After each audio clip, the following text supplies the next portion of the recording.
കൊടിയാമെൻ്റെ മാനസത്തിൽ ഒരു പുൽക്കൂടു ഞാനൊരുക്കാം. പുൽക്കൊടിയാമെൻ്റെ മാനസത്തിൽ ഒരു പുൽക്കൂടു ഞാനൊരുക്കാം. ക്ഷണികമാണെന്നുടെ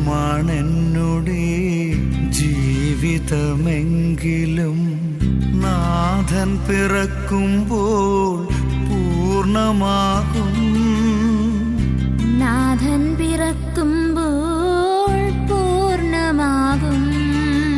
പുൽക്കൊടിയാമെൻ്റെ മാനസത്തിൽ ഒരു പുൽക്കൂടു ഞാനൊരുക്കാം.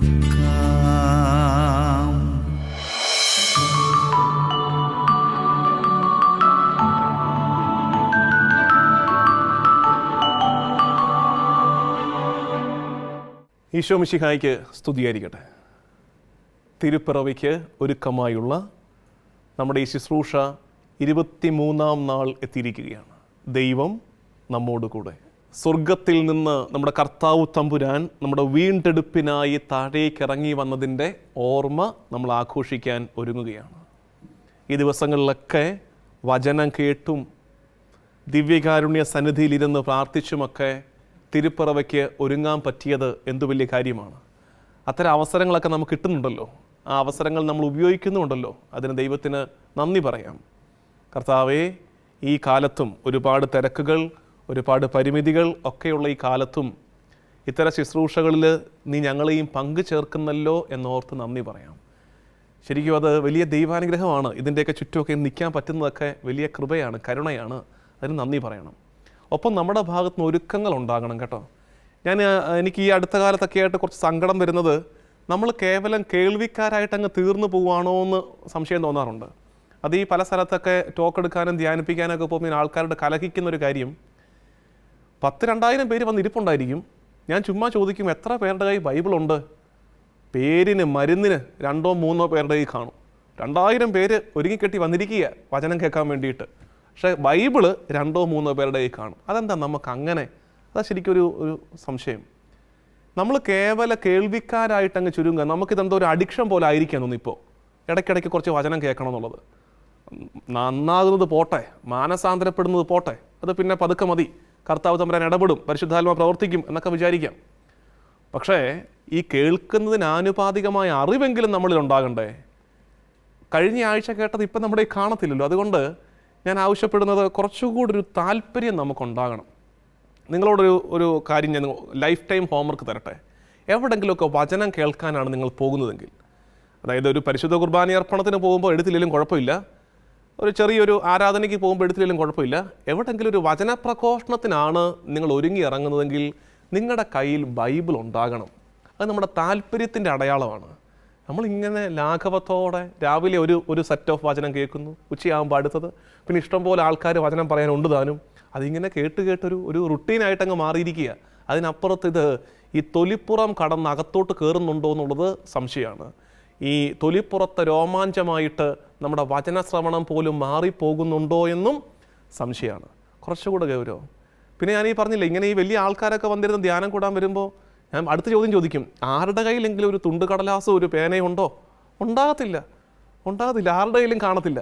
പിന്നെ നമ്മളൊക്കെ ഇങ്ങനെ ഇരുന്ന് കേൾക്കുക. നമ്മുടെ വിചാരം ഒറ്റ കേൾവിക്ക് ഇതെല്ലാം കൂടെ അങ്ങ് ഗ്രഹിക്കാൻ മാത്രം ബുദ്ധി വൈഭവം നമുക്കുണ്ടെന്നാണ്. അവിടെയൊക്കെയാണ് നമ്മുടെ താല്പര്യം കാണിക്കേണ്ടത്. അതേസമയം വേറെ ചില സ്ഥലങ്ങളിലൊക്കെ നമ്മൾ ചെല്ലുമ്പോൾ ഉണ്ടല്ലോ, ചെറിയ ഗ്രൂപ്പാണെങ്കിലും അവിടെ ഒരുക്കം കാണാൻ പറ്റും നമുക്ക്.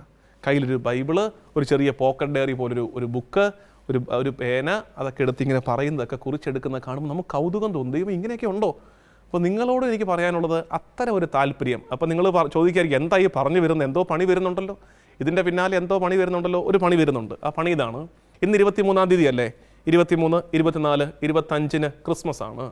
ഈ 2 ദിവസം നിങ്ങളിരുന്ന് ചെയ്യേണ്ടത്, ഈശോയുടെ പിറവിയുമായി ബന്ധപ്പെട്ട് സുവിശേഷത്തിലുള്ള വിവരണങ്ങൾ വായിക്കണം. അത് നിങ്ങൾ ഒറ്റയ്ക്ക് ഇരുന്ന് സമയം കണ്ടെത്തി ഒരു പേനയും കൈ പിടിച്ചിട്ട് അത് വായിച്ചിട്ട് ചില ഭാഗങ്ങളൊക്കെ നമ്മളോട് സംസാരിക്കും. അതൊന്ന് അടയാളപ്പെടുത്തിയൊക്കെ വെക്കണം. എളുപ്പം അത്. കാരണം മർക്കോസിൻ്റെ സുവിശേഷത്തിൽ കർത്താവിൻ്റെ പിറവിയെക്കുറിച്ച് ഒന്നുമില്ല. മർക്കോസ് സുവിശേഷം ആരംഭിക്കുന്നത് തന്നെ ഈശോയുടെ മാമോദീസായിലാണ്. അതുകൊണ്ട് മർക്കോസ് സുവിശേഷം വായിക്കേണ്ട, രക്ഷപ്പെട്ടു. യോഹന്നാൻ സുവിശേഷത്തിലും ഈശോയുടെ പിറവിയെക്കുറിച്ച് സച്ച് ഒന്നുമില്ല. ആദിയിൽ വചനമുണ്ടായിരുന്നു, വചനം ദൈവത്തോടുകൂടിയായിരുന്നൊക്കെ പറയുന്ന ഒരു ഉന്നത നിലവാരത്തിലുള്ള ഒന്നേ ഉള്ളൂ. അല്ലാതെ നമ്മൾ ഈ മനസ്സിലാക്കുന്ന ക്രിസ്മസ് സ്റ്റോറിയുമായിട്ട് ബന്ധപ്പെട്ട വിവരണമൊന്നും യോഹന്നാൻ സുവിശേഷത്തിലും ഇല്ല. അപ്പോൾ യോഹന്നാൻ സുവിശേഷം വായിക്കേണ്ടത് എളുപ്പമായില്ലേ, രക്ഷപ്പെട്ടില്ലേ. ഇനി ആകെപ്പാടെ മത്തായും ലൂക്കായും മാത്രമേ ഉള്ളൂ.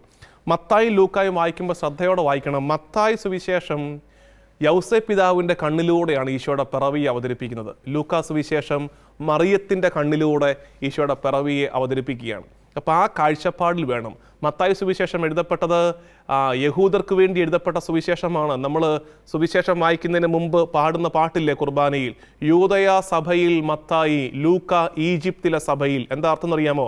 യൂദയ സഭയിൽ മത്തായി, യഹൂദർക്ക് വേണ്ടിയിട്ട് എഴുതപ്പെട്ട സുവിശേഷമാണ് മത്തായി സുവിശേഷം. അതുകൊണ്ട് തന്നെ മത്തായിയുടെ ഈശോയുടെ പിറവിയുടെ വിവരണത്തിലൊക്കെ ഈ കണ്ടിന്യൂവേഷൻ ഉണ്ട്. അതുകൊണ്ടാണ് മത്തായി സുവിശേഷത്തിലെ ഈശോയുടെ പിറവിയുടെ നറേഷനകത്ത് പ്രവചനങ്ങൾ ഒരുപാട് കോട്ട് ചെയ്യുന്നത്.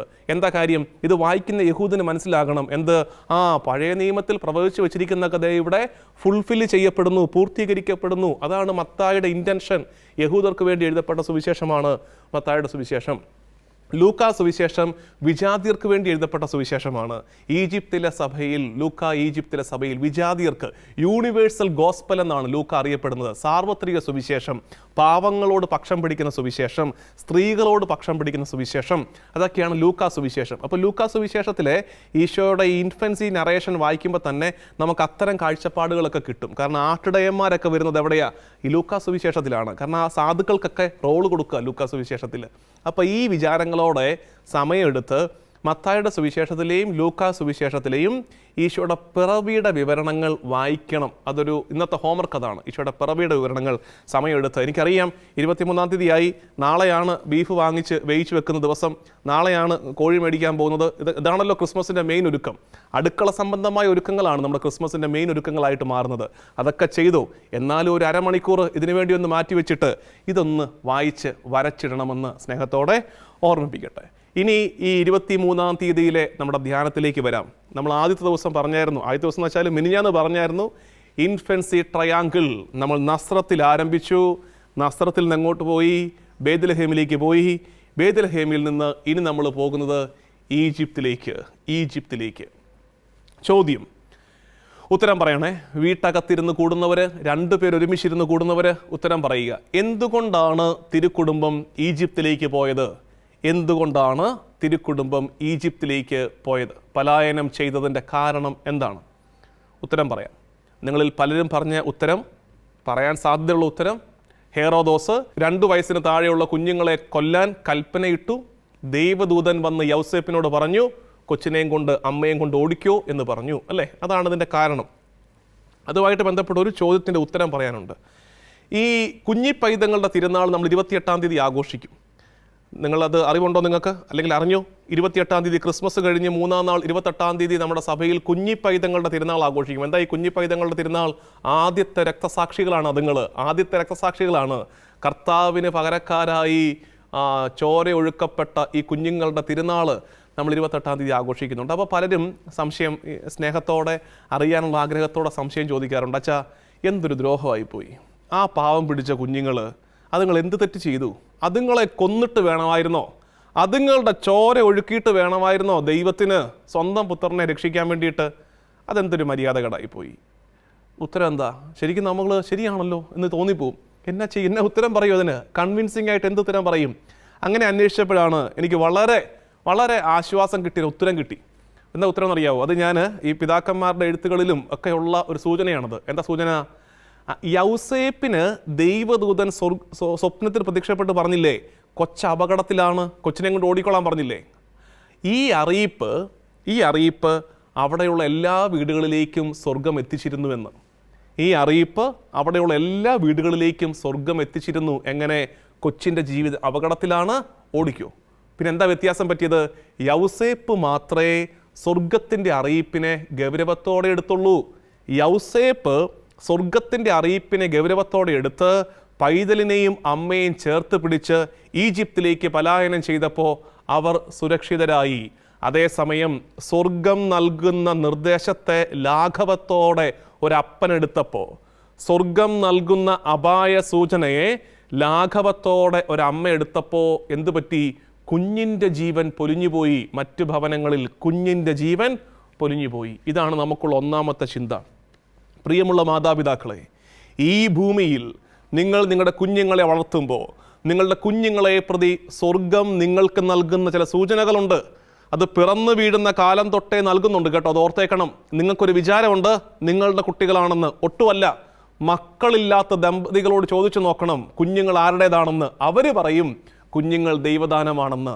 നിർഭാഗ്യവശാൽ മക്കളില്ലാത്ത ദമ്പതികൾ മാത്രം തിരിച്ചറിയുന്ന യാഥാർത്ഥ്യമാണ് കുഞ്ഞുങ്ങൾ ദൈവദാനമാണെന്ന്. കിട്ടിക്കഴിഞ്ഞപ്പോൾ നമ്മൾ വിചാരിച്ചു നമ്മുടേതാണെന്ന്.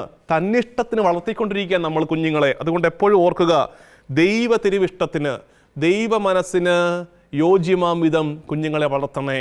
സ്വർഗം നൽകുന്ന നിർദ്ദേശങ്ങൾക്ക് കാതോർത്തേക്കണേ. ഒരു വേള ദൈവസ്വരം കേൾക്കാൻ അപ്പൻ മറന്നുപോയാൽ, ദൈവസ്വരം കേൾക്കാൻ അമ്മ മറന്നുപോയാൽ കൊടുക്കേണ്ടി വരുന്ന വില കൊച്ചിൻ്റെ ജീവനായിരിക്കാം. ഇന്ന് നമ്മളതിൽ സങ്കടപ്പെടുന്നുണ്ട്. നമ്മുടെ തലമുറകൾ, നമ്മുടെ കുഞ്ഞുങ്ങൾ, അവരുടെ ജീവൻ വഴിയോരങ്ങളിൽ പൊലിയുകയാണ്. ശാരീരിക ജീവനല്ല, ആത്മീയ ജീവൻ. അവരുടെ സ്പിരിച്വാലിറ്റി, ആത്മീയത വഴിവക്കുകളിൽ ഹനിക്കപ്പെടുമ്പോൾ, പൊലിഞ്ഞു പോകുമ്പോൾ നമ്മൾ തിരിച്ചറിയണം നമ്മൾ പണ്ടെന്നോ കർത്താവിൻ്റെ സ്വരത്തിന് കാതോർക്കാൻ മറന്നതിൻ്റെ വില നമ്മൾ കൊടുത്തുകൊണ്ടിരിക്കുകയാണെന്ന് ഓർത്തേക്കണേ. അതുകൊണ്ട് ദൈവസ്വരത്തിന് കാതോർത്ത് മക്കളെ വളർത്തണം. ഒന്നാമത്തെ ചിന്ത അതാണ്.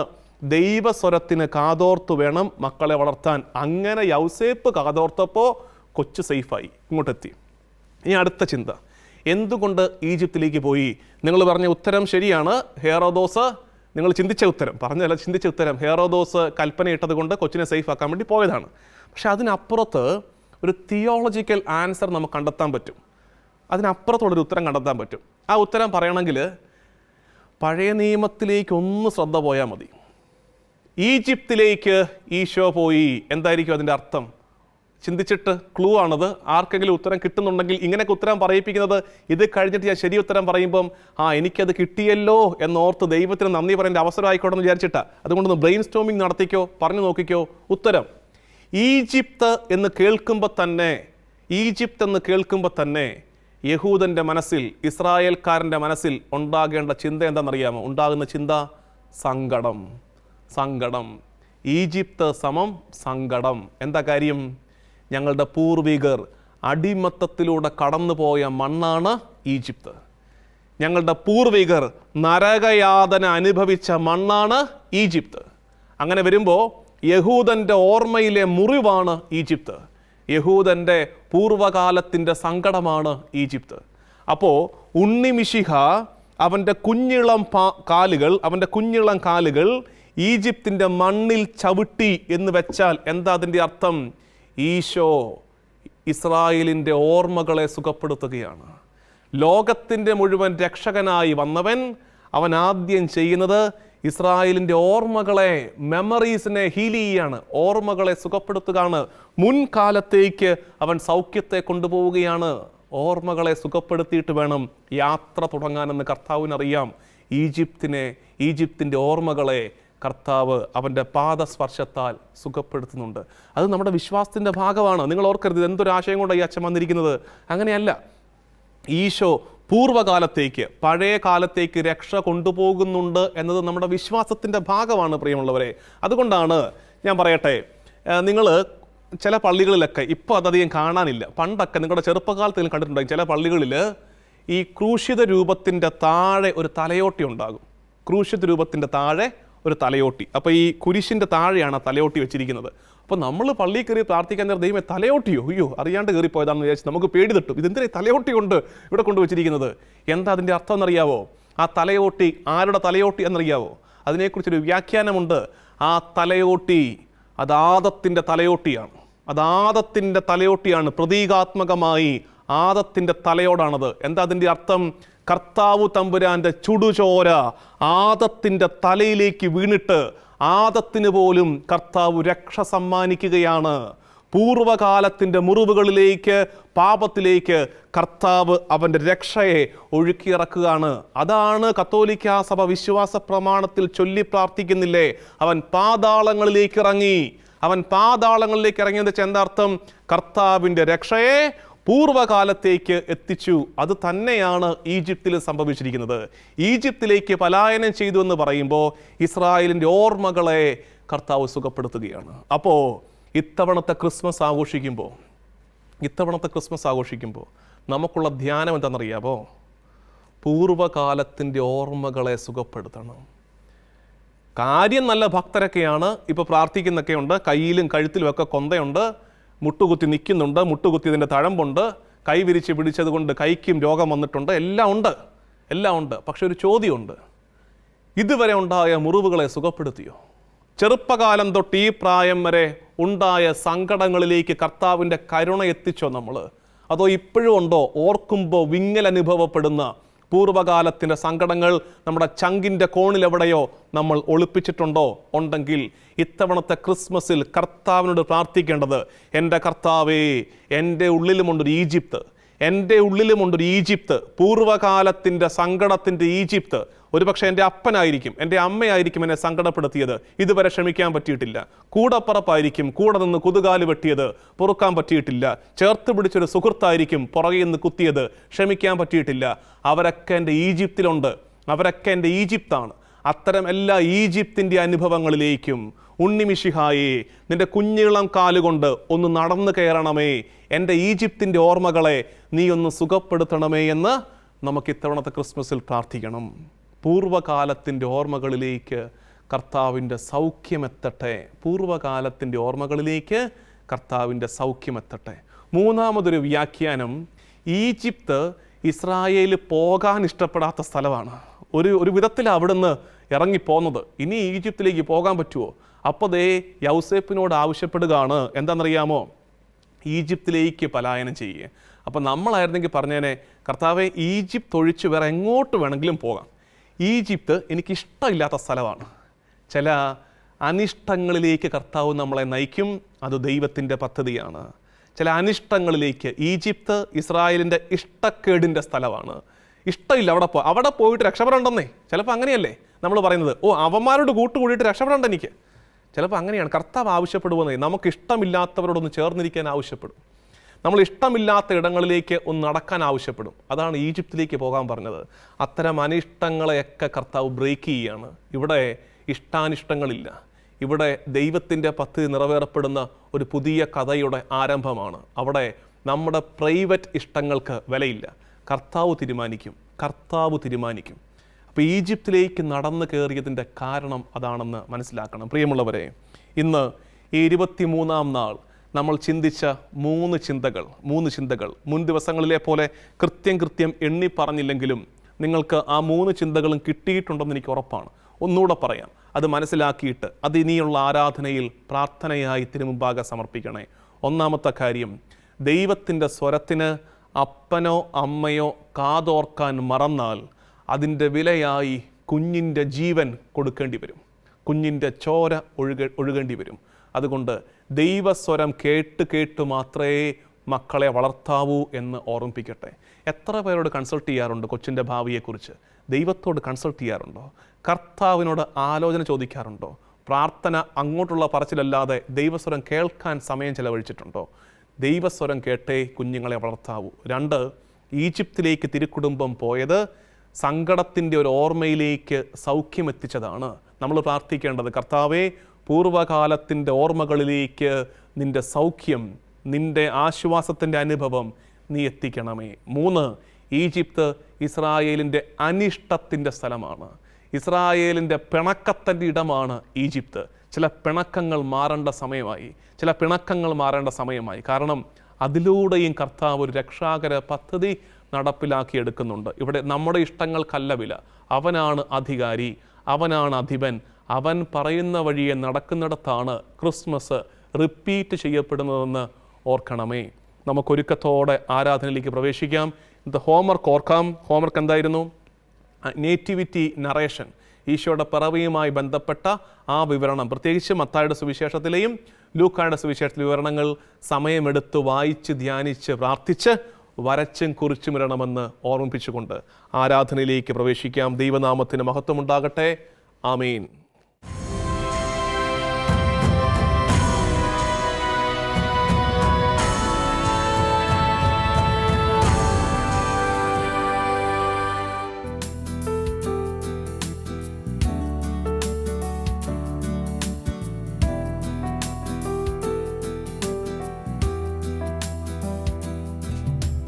ദൈവപുത്രാംഗിക്കാരാധന, യേശുനാഥ അംഗിക്കാരാധന. ദേവപുത്ര അങ്ങേക്കാരാധന, യേശുനാഥ അങ്ങേക്കാരാധന. തിരുസന്നിധിയിൽ ഇന്നു വന്നിടുവാൻ കൃപ നൽകിയതാം അങ്ങേക്കാരാധന. തിരുസന്നിധിയിൽ ഇന്ന് വന്നിടുവാൻ കൃപ നൽകിയതാം അങ്ങേക്കാരാധന. ഹോസാന ഹല്ലേലൂയ, ഹോസാന ഹല്ലേലൂയ, ഹോസാന ഹല്ലേലൂയ, ഹോസാന ഹല്ലേലൂയ. സമാധാന പ്രഭുവേ ആരാധന, ആശ്വാസപ്രദനേ ആരാധന. സമാധാന പ്രഭുവേ ആരാധന, ആശ്വാസപ്രദനേ ആരാധന. എൻ്റെ വിടുതലവൻ, എൻ്റെ സൗഖ്യമവൻ, എൻ്റെ മോചനദ്രവ്യം അവനാരാധന. എന്റെ വിടുതലവൻ, എന്റെ സൗഖ്യമവൻ, എന്റെ മോചനദ്രവ്യം അവനാരാധന. ഹോസാന ഹല്ലേലൂയ, ഹോസാന ഹല്ലേലൂയ, ഹോസാന ഹല്ലേലൂയ, ഹോസാന ഹല്ലേലൂയ, ഹോസാന ഹല്ലേലൂയ, ഹോസാന ഹല്ലേലൂയ, ഹോസാന ഹല്ലേലൂയ, ഹോസാന ഹല്ലേലൂയ. ഈശോയെ, കർത്താവേ, നിനക്ക് ആരാധന. ഈശോ, വചനത്തിൽ ഞങ്ങൾ കേട്ടതുപോലെ തിരുമുമ്പാകെ വന്നിരിക്കാൻ ഞങ്ങൾക്ക് ലഭിക്കുന്ന ഈ അവസരങ്ങളെ ഓർത്ത് നിനക്ക് നന്ദി പറയുന്നു. കർത്താവെ, ഒന്നോർത്താൽ ഒഴിഞ്ഞു മാറാനും വരാതിരിക്കാനുമൊക്കെ കാര്യങ്ങളും കാരണങ്ങളും ഞങ്ങൾക്ക് കണ്ടെത്താമായിരുന്നു. എന്നിട്ടും തിരുമുമ്പാകെ വന്നിങ്ങനെ ഇരിക്കാൻ നീ തന്നെയാണ് ഞങ്ങളെ ഒരുക്കുന്നതെന്ന് ഞങ്ങൾ തിരിച്ചറിയുന്നു. ദൈവജനമേ, ഒത്തിരി സ്നേഹത്തോടെ തൻ്റെ ചാരത്തേക്ക് നമ്മളെ മാടി വിളിക്കുന്ന ദിവ്യകാരുണ്യത്തിലേക്ക് നോക്കാം. കർത്താവിൻ്റെ സ്നേഹത്തെ അനുഭവിച്ചുകൊണ്ട് അർത്ഥമറിഞ്ഞ് നമുക്കൊരിക്കൽ കൂടെ പാടാം. തിരുസന്നിധിയിൽ ഇന്നു വന്നിടുവാൻ കൃപ നൽകിയതാം അങ്ങേക്ക് ആരാധന. എൻ്റെ കർത്താവേ, ഇന്ന് തിരുസന്നിധിയിൽ ഞങ്ങൾ നിൽക്കുന്നുണ്ടെങ്കിൽ അത് ഞങ്ങളുടെ മെച്ചം കൊണ്ടല്ല, മറിച്ച് നീ നൽകുന്ന കൃപയൊന്നു മാത്രമാണ്. നിന്റെ സാന്നിധ്യത്തിൻ്റെ ചാരത്തേക്ക് വരാൻ ഇപ്പോഴും എത്രയോ മനുഷ്യര് കൊതിയോടെ ആഗ്രഹിക്കുന്നു. ലോകത്തിൻ്റെ പല ഭാഗത്ത് കർത്താവെ നിന്റെ സ്നേഹം അറിഞ്ഞവർ, നിന്നെ ഒന്ന് ആരാധിക്കാൻ സ്വാതന്ത്ര്യം കിട്ടാത്തവർ, സമൂഹത്തിൻ്റെ രാഷ്ട്രത്തിൻ്റെ നിയമങ്ങളാൽ വലയുന്നവർ, കർത്താവെ ഞങ്ങൾ അനുഗ്രഹിക്കപ്പെട്ട ജനതയാണല്ലോ. നിന്റെ സ്നേഹത്തിൻ്റെ തണലിലേക്ക് വരാൻ ഈ കാലത്തെങ്കിലും, ഇനി എത്ര കാലമെന്നറിഞ്ഞുകൂടാ, ഈ കാലത്തെങ്കിലും ഭയമില്ലാതെ, മറ്റൊന്നിനെയും ഭയപ്പെടാതെ നിന്റെ സ്നേഹത്തിൻ്റെ ചാരത്തേക്ക് വരാൻ ഞങ്ങൾക്ക് കഴിയുന്നുണ്ടല്ലോ. തിരുസന്നിധിയിൽ ഇന്ന് വന്നിടുവാൻ കൃപ നൽകിയതാം അപ്പാ, നിനക്ക് ആരാധന. തിരുസന്നിധിയിൽ ഇന്നു വന്നിടുവാൻ കൃപ നൽകിയതാം അങ്ങേയ്ക്കാരാധന. തിരുസന്നിധിയിൽ ഇന്ന് വന്നിടുവാൻ കൃപ നൽകിയതാം അങ്ങേയ്ക്കാരാധന. തിരുസന്നിധിയിൽ ഇന്നു വന്നിടുവാൻ കൃപ നൽകിയതാം അപ്പാ ആരാധന. തിരുസന്നിധിയിൽ ഇന്ന് വന്നിടുവാൻ കൃപ നൽകിയതാം ഈശോ ആരാധന. ഹോസാന ഹല്ലേലൂയ, ഹോസാന ഹല്ലേലൂയ, ഹോസാന ഹല്ലേലൂയ, ഹോസാന ഹല്ലേലൂയ. ഈശോയെ, ഞങ്ങൾ ഇന്ന് ധ്യാനിച്ചത് ഈജിപ്താണ്. കഴിഞ്ഞ 3 ദിവസങ്ങളിൽ ബേത്ലഹേമും നസ്രത്തും ഈജിപ്തും ഞങ്ങൾ ധ്യാനിക്കുകയായിരുന്നു. സ്വപ്നത്തിൽ ലഭിച്ച നിർദ്ദേശമനുസരിച്ച് യൗസേപ്പ് മറിയത്തിനെയും കുഞ്ഞിനെയും കൂട്ടിക്കൊണ്ട് ഈജിപ്തിലേക്ക് പലായനം ചെയ്തുവെന്ന് ഞങ്ങൾ കേട്ടു. കർത്താവേ, 2 വയസ്സും അതിൽ താഴെയുള്ള മറ്റൊരുപാട് കുട്ടികൾ കൊല ചെയ്യപ്പെട്ടു. ആ ഭവനങ്ങളിലേക്കുമൊക്കെ സ്വർഗത്തിൻ്റെ അറിയിപ്പ് എത്തിയിട്ടുണ്ടാകും.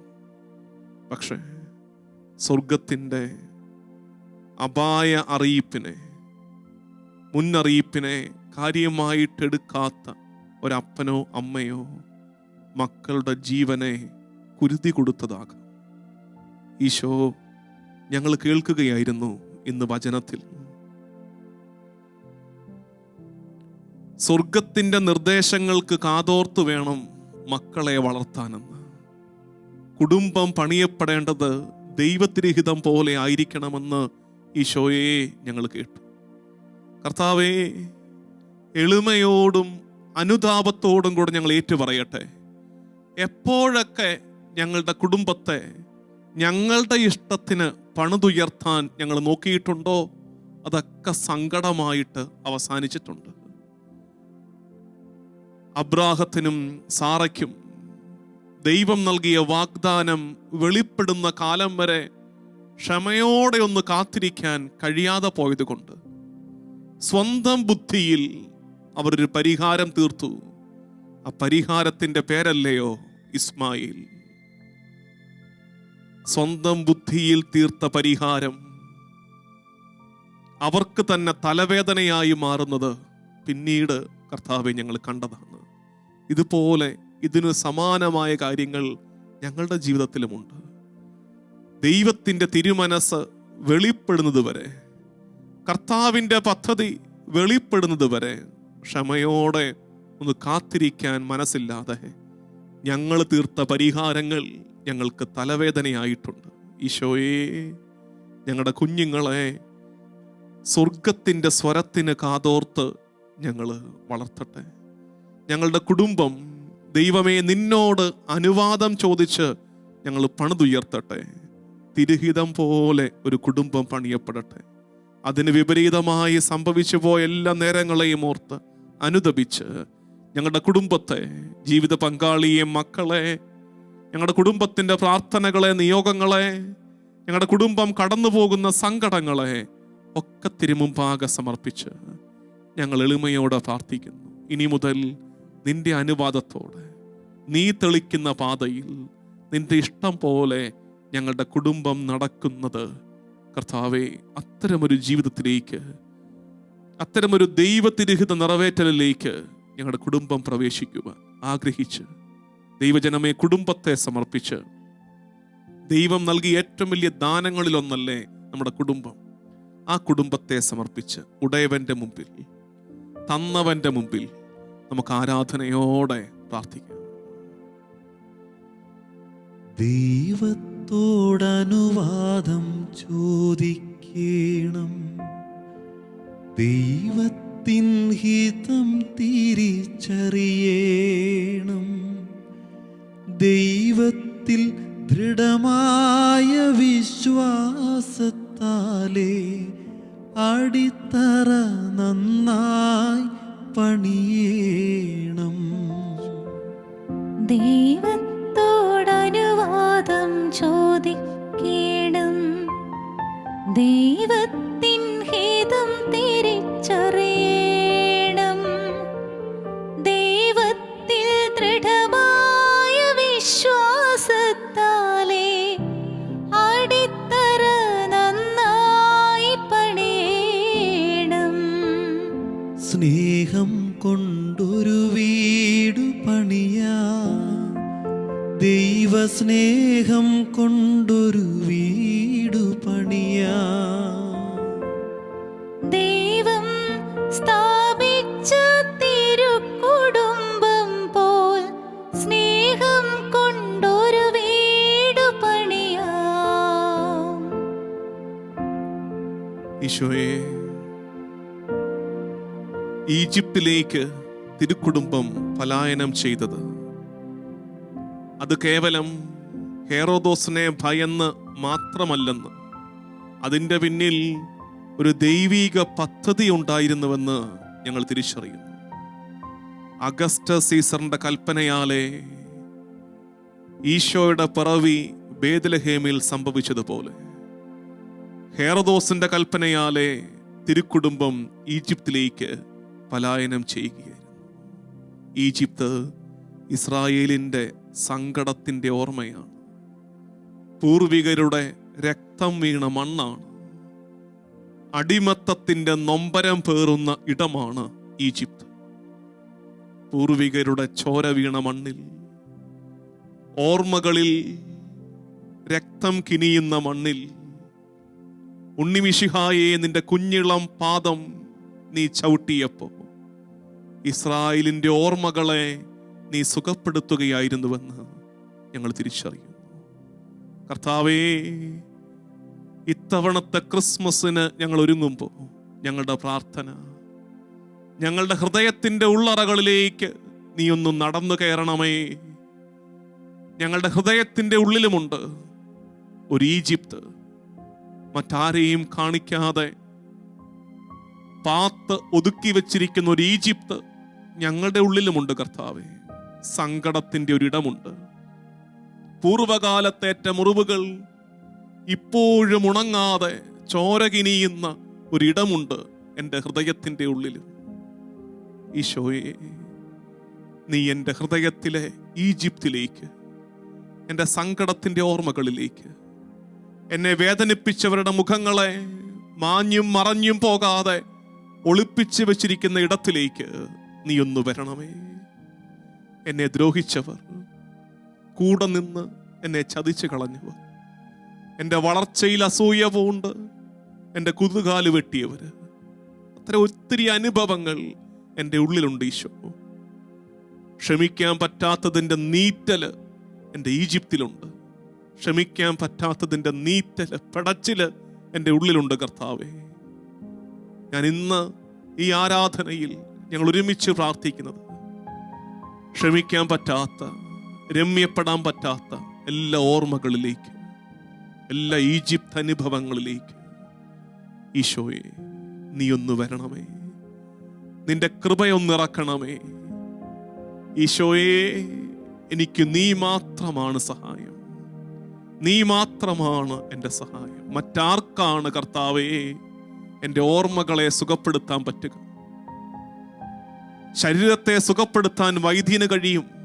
എൻ്റെ ഹൃദയത്തിൻ്റെ ഉള്ളറകളിൽ, എൻ്റെ നൊമ്പരങ്ങളിൽ സൗഖ്യത്തിൻ്റെ ലേപനം പൂശുവാൻ കർത്താവേ നിനക്കല്ലാതെ മറ്റാർക്കാണ് കഴിയുക? ദൈവജനമേ, പൂർവകാലത്തിൻ്റെ നൊമ്പരങ്ങളെയൊക്കെ കർത്താവിൻ്റെ തിരുമുമ്പിൽ സമർപ്പിക്കാം. കാലമേറെ പഴക്കമുള്ള കലഹങ്ങളെ സമർപ്പിക്കാം, വെറുപ്പിൻ്റെ ഭാവങ്ങളെ സമർപ്പിക്കാം, ഇനിയും അനുരഞ്ജനം ആവശ്യമുള്ള ബന്ധങ്ങളെ സമർപ്പിക്കാം. നമുക്കൊരുമിച്ച് പ്രാർത്ഥിക്കാം. ക്ഷമിക്കുവാൻ, മറക്കുവാൻ, പൊറുക്കുവാൻ കർത്താവേ നീയൊന്ന് കൃപ തരണേ. ക്ഷമിക്കുവാനാവാത്ത നിമിഷങ്ങളെ ആത്മീയ ശക്തിയാൽ നിറയ്ക്കണമേ. ക്ഷമിക്കുവാനാവാത്ത നിമിഷങ്ങളെ ആത്മീയ ശക്തിയാൽ നിറയ്ക്കണമേ. മറക്കുവാൻ കഴിയാത്ത ദുഃഖങ്ങളെ മനസ്സിൽ നിന്നു നീ മായ്ക്കണമേ. യേശുവേ,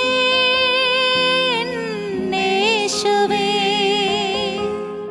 നീ മാത്രമെൻ സഹായം.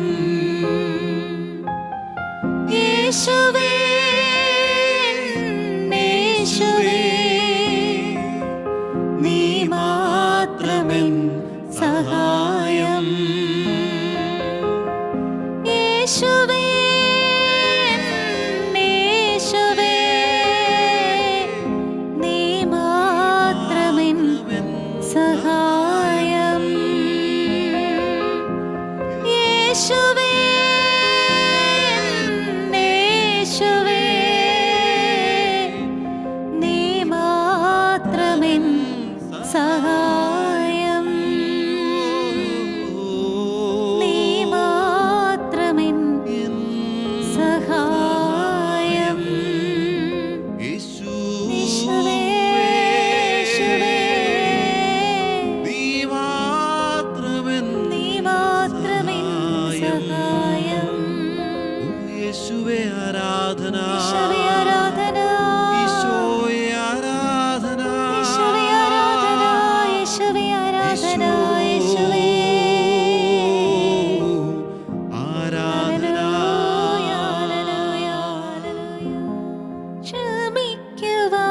ക്ഷമിക്കുവാനാവാത്ത നിമിഷങ്ങളെ ആത്മീയ ശക്തിയാൽ നിറയ്ക്കണമേ. മറക്കുവാൻ കഴിയാത്ത ദുഃഖങ്ങളെ മനസ്സിൽ നിന്നു നീ മായ്ക്കണമേ. യേശുവേ, യേശുവേ, നീ മാത്രമെൻ സഹായം. യേശുവേ, യേശുവേ, നീ മാത്രമെൻ സഹായം. യേശുവേ, യേശുവേ, നീ മാത്രമെൻ സഹായം. യേശുവേ, യേശുവേ, നീ മാത്രമെൻ സഹായം.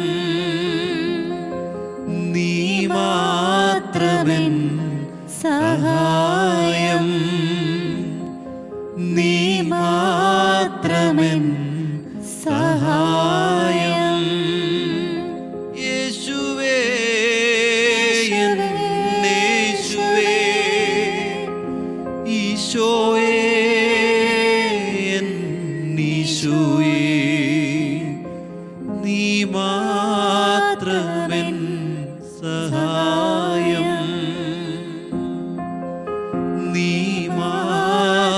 മാത്രമെൻ സഹായം.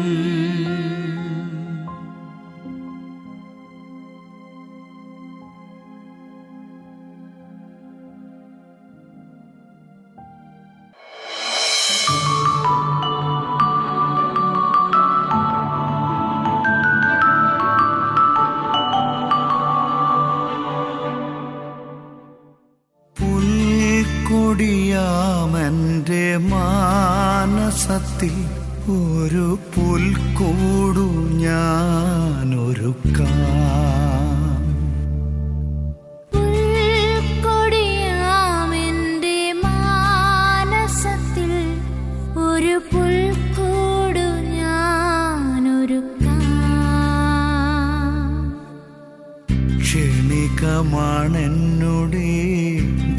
ജീവിതമെങ്കിലും നാഥൻ പിറക്കുമ്പോൾ പൂർണ്ണമാകും. നാഥൻ പിറക്കും